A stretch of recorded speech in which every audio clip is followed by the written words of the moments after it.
Well, you ask a very interesting question, and you pose it in an interesting way. You say that prejudice is illogical and therefore un-Vulcan, but Spock himself experienced prejudice, you see.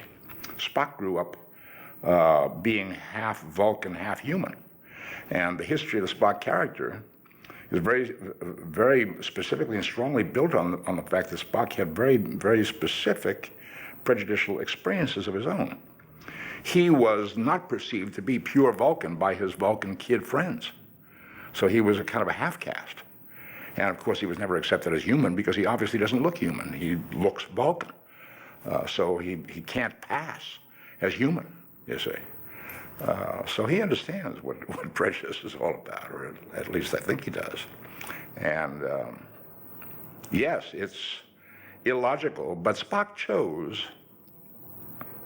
to function as a Vulcan because he believed in the Vulcan traditions, in the Vulcan culture, as being a way for him. And as illogical as it may seem, and as emotional it may seem, he took a certain kind of pride in pursuing that Vulcan tradition. It caused him problems over the course of his experiences in the Federation, particularly because the Federation is predominantly human, and Spock is one of a minority amongst humans. So he understood what that felt like, and in this particular case, I think it makes sense in this movie for Spock to be an emissary of the idea that prejudice be done away with. But he discovers during the course of the story that not only are his friends around him prejudiced in a certain kind of way, but so is he in an interesting way that he learns about in the course of this movie. I think we're all touched by this issue in this film in a very interesting and entertaining kind of way, I think.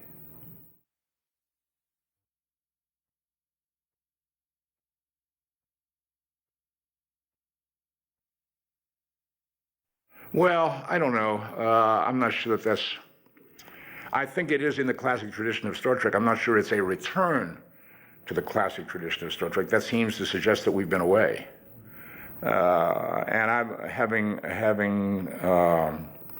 been strongly involved in the making of a couple of the previous Star Trek films, I have strong feelings that we were in the classic tradition of Star Trek. I thought Star Trek II, that was directed by Nicholas Meyer, was very much a Star Trek film. I thought 3, being the search for Spock, was certainly an internal Star Trek story.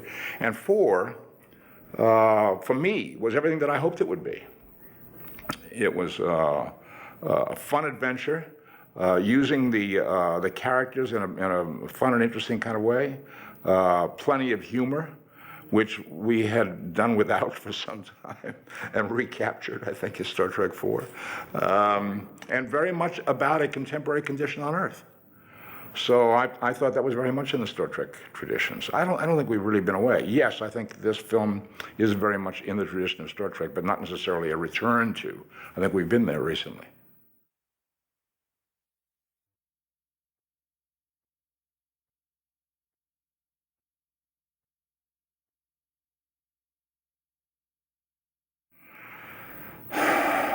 You're talking to a Star Trek person who's gone through the end of Star Trek several times. I know what it feels like. I've been there before.